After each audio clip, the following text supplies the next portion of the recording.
Bill Conley's at it again. He's one of the few people that we actually pay attention to in the preseason. Dean Legge bringing in Ryan Curley right now. Ryan, here's what Bill had to say over ESPN about the Dogs. He says, this is college football's model program, and in 2024, it returns far more than normal. The Dogs are in the 29th in returning production, as high as you'll ever see for a program that sends so many players to the NFL. And Kirby Smart held on to defensive coordinator Glenn Schumann. Carson Beck returns after throwing for almost 4,000 yards, 24 touchdowns, and 4 offensive line starters are back, including All-SEC guard and likely 2025 first-round draft pick Tate Ratledge. Tate Ratledge is like, this is a big fall for him, but we're not going to focus on Tate here. Former Carson Beck roommate. Look, they are returning a lot, Ryan. Yeah, no, they are. You think about 2020, the 21 to 22 transition and how much they lost. 15 guys going to the league, a ton of that really good defense. They still pulled it off in 2022, right? Because they had so much depth. And then they lost another, 10 or 12 guys the following season in the 22. I think it was 10. And they were 3 points away from a chance at the college football playoff in 23. Sometimes it's not about how much you lose, but it's about what you lose. And I don't think that they lost pieces that are – I hate saying that about Brock Bowers, but I don't know that they lost enough pieces that are make or break as maybe they did the 2 years before with just the core of those 2 championship teams. This time, you've got Carson Beck. You're upgrading at some spots, like at running back. And then you look across at the defense, and I think for the most part, it's a plug-and-play, reload and repeat kind of scenario with Georgia. I mean, the defensive line is not as good as it was when they won national championships, but it's still one of the best defensive lines in college football, right? The problem with some of the criticisms of Georgia is that they're nitpicky, and that when you're dealing with a team that's that good and that's number one all the time, you kind of have to get that way when you're looking for the negatives. You're saying that Georgia lost the right pieces, essentially. No, I'm saying that they didn't lose pieces that are going to that are make or break. Brock Bowers was part of Georgia's backbone, but they were good even when he wasn't out there last year. Yeah, they were. They scored 63 points against Florida State without him. They beat Missouri, who finished in the top 10 without him. He played against Ole Miss? He did. Did he play against Tennessee? They beat Florida pretty well without him. Right. I remember how mad. I've never seen him that mad. Oh, at Neyland. Yeah. And then he wouldn't tell me after the game what had really happened, which is just like, all right. But that was not pretty. I saw what happened. I saw it with my lens. I didn't need him. I wanted him to confirm it, but I saw what happened. It was not appropriate. But you're losing. I do think in some ways they lost the right pieces, Ryan. Here's why I say that. We're not talking about replacing Stetson Bennett. You're not talking about replacing probably the core of the secondary that won you the national championship. Christopher Smith, Keely Ringo. Those guys were really good players for them. Then again, Malachi Starks and Javon Bullard weren't that bad. Same thing with Lassiter. Yeah. So there's so many different guys. Yeah. There's so many guys. You lost Pop. He was getting passed by C.J. Allen, it seemed. So I think in this world, and one let me go back to what Bill said about it. They are 29th in returning production. That's as high as you'll ever see for a program that sends so many players to the pros. Now, earlier this year, Ryan, when I was talking about, Georgia and the offense, I was talking about comparing them to the 20 Alabama offense. And the reason why is because I think the offensive line is so good and the quarterback is similar to Mac Jones, but I think better than Mac Jones. The running backs are not – you don't have a dynamic one running back like Alabama had that season. You definitely don't have the wide receivers. What you do have, though, are a lot of wide receivers an offensive line that's outstanding, and a really good playmaking pocket quarterback. And people were like kind of freaking out. Why are you calling? Some of them were Alabama folks, which is like whatever. If you just want to get mad, that's fine. But in the case of this Georgia offense, you're talking about one that could be really, really good. See, that's the thing about it to me is you're talking about an offense that could be really, really good and could score a pile of points. And we just haven't seen that at Georgia with the offense leading the way. The 22 team, I think you could make the case that the offense led the way, but it wasn't obvious. I think this season it could be really obvious how good the offense is. Yeah, I think it's interesting. I only send you a little bit of what Bill said. The following paragraph, and I'm looking at it right now, he talks about how it's the skill positions on the offense might be where their biggest holes are. And it kind of goes back to my point in a different video where you're nitpicking, right? I think maybe it was this video that I said that you're nitpicking Georgia because we are talking about Georgia's skill positions as being really good They are and good. and deep, and they are. I think that your statement about it being more obvious with the offense is probably right. I think that in 22 it was really balanced. Like both units were just really good, Right. and it wasn't like one was carrying the other. Um, Last year, I think the offense was maybe a little bit better. Uh, it's kind of tougher to tell with last year's team, but this is I a team think that Ryan. had that 45 points per game is in the wheelhouse of this offense. Now, the schedule might not allow for that because you've got a lot of tough defenses. But I think that if it was a different schedule, yeah, sign me up for betting on them to put up 45 points per game. But I don't think anything should change. It should be around that 40-point mark. And I think if you assume, and I don't like assuming, but if you assume that the run game is better, I think that opens up things for the passing game, regardless of if Beck is throwing to Brock and Ladd and those guys. So Georgia scored 40.1 points a game a season ago. The the the they were not as good to me offensively as they were in 22. With that said, in 22, like they had the Kentucky game where you couldn't throw a forward pass. I mean, there were a lot of moments, but the regression last year, there's something that Kirby talked a lot about. Georgia's run defense was its problem. If we're only picking one thing from 23 that was a quote problem, the regression in run defense was significant. Like it was noticeable, and they have to make that better. Scoring offense, are they going to score like LSU scored 45.5 points a game? Are they going to score that many? You kept talking about 45. Do you buy them scoring 45 points a game? I'm not sure I do. That's a lot. That was what LSU did. Yeah. I think it's possible. I do. Now you're gonna get those games, a couple of games like that. You're gonna get a game where they just shut things down and hand the ball off 20 times in a row in the second Yeah. half. So where they're just gonna sit on the ball. No, I do think that 45 points is lofty. I'm just saying I think it's possible for this unit. I just think that it's gonna be one of the best in college football. I don't think we're gonna look at the list of top offenses this year and see more than a few schools better than Georgia. Oregon's going to be up there. But I look around. Why, it's kind of the same thing with the Georgia, Texas, Alabama conversation in the SEC. I I think Georgia's offense is probably better than theirs. Well, I think they are better. The thing about Georgia as a team, they're the only one that is coming into 24 that had a top five scoring offense and a top five scoring defense. They're the only program in the country. LSU, Oregon, Southern Cal, and Oklahoma, all over 40 points a game.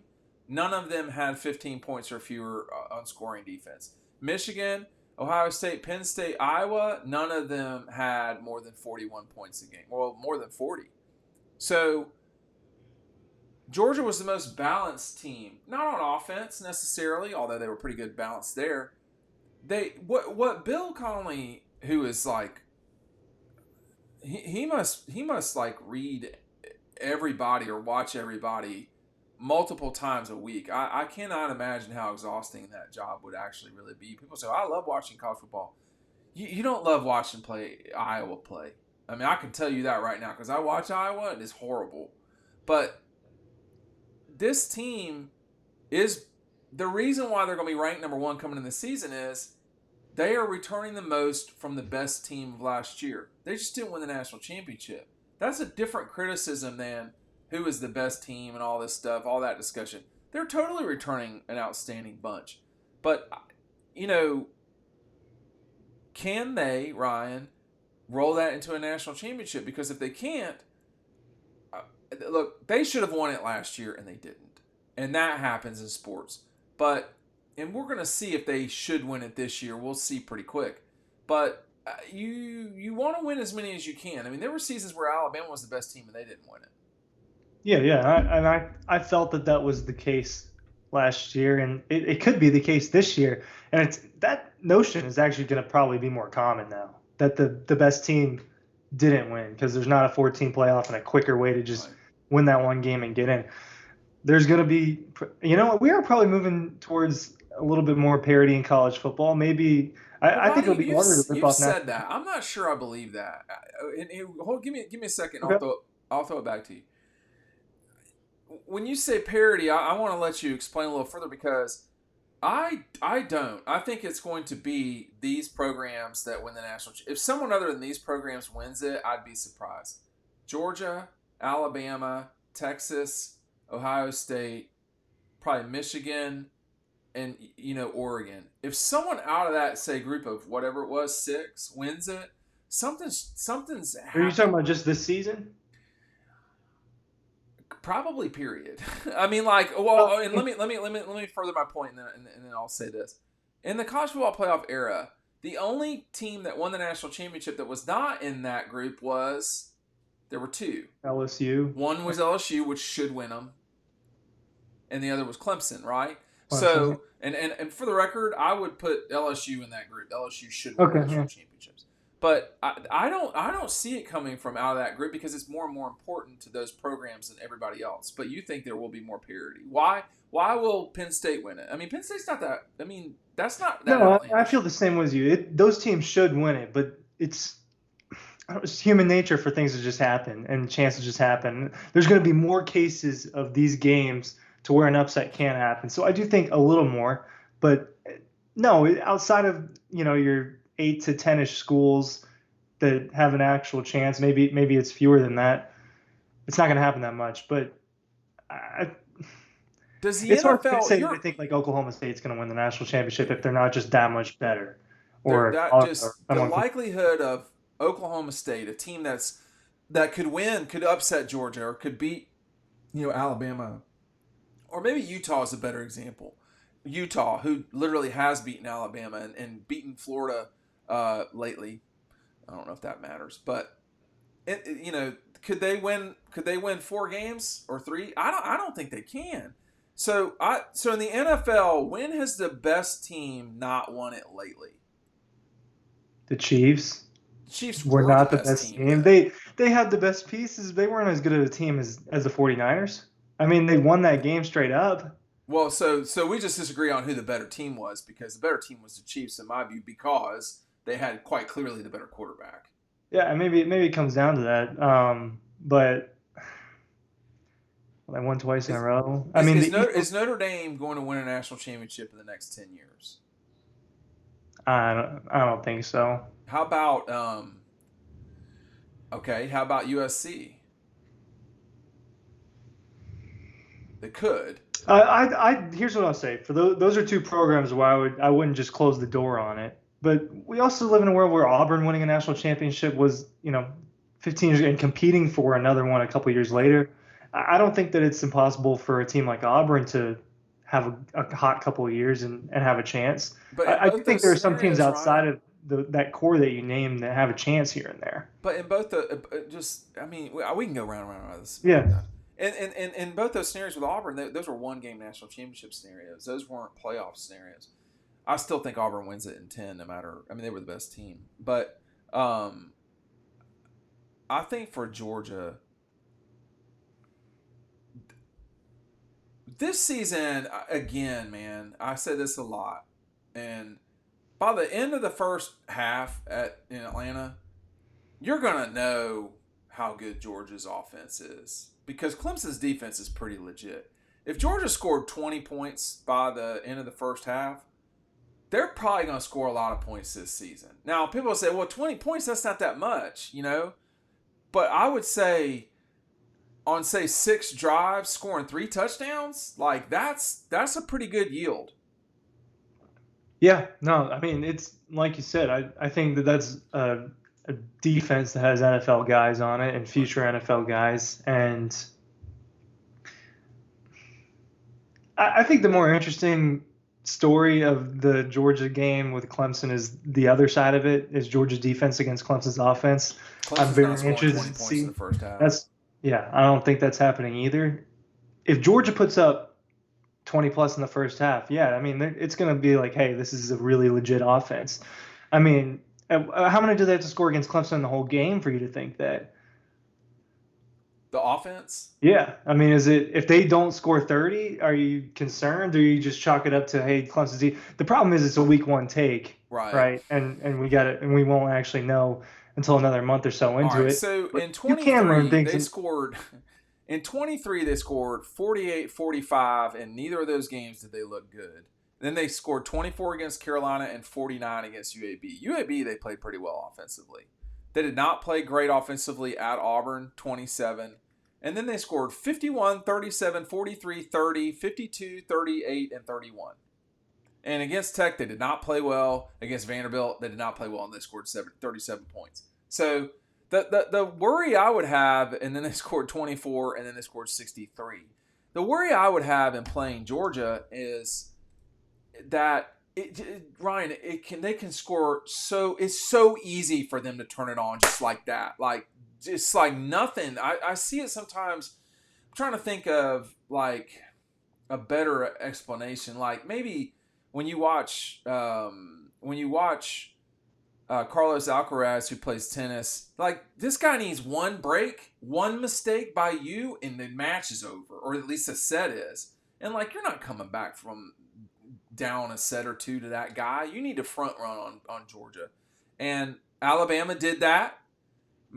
I can't remember if Missouri did or not. Like South Carolina did, Auburn did, and then Georgia came back and beat them. So I think what is a good score against Clemson? Anything over 30 would be pretty good because I think Clemson's going to have a hard time scoring against Georgia. I think that's the challenge for them.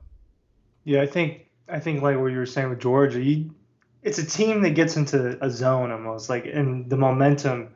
When the momentum's in Georgia's favor, it feels like the game can be over just very fast because it's in bunches. That's how it felt against Kentucky. I Yep. mean, they just exploded. Ole Miss. All of a sudden, after like a quarter and a half against Ole Miss, boom, that's when it started. That's when When the did they got to zone. beat? They beat Florida in like 10 minutes. Yeah, like all of that happened. Really, it's like you were saying with Alcaraz, he gets zoned.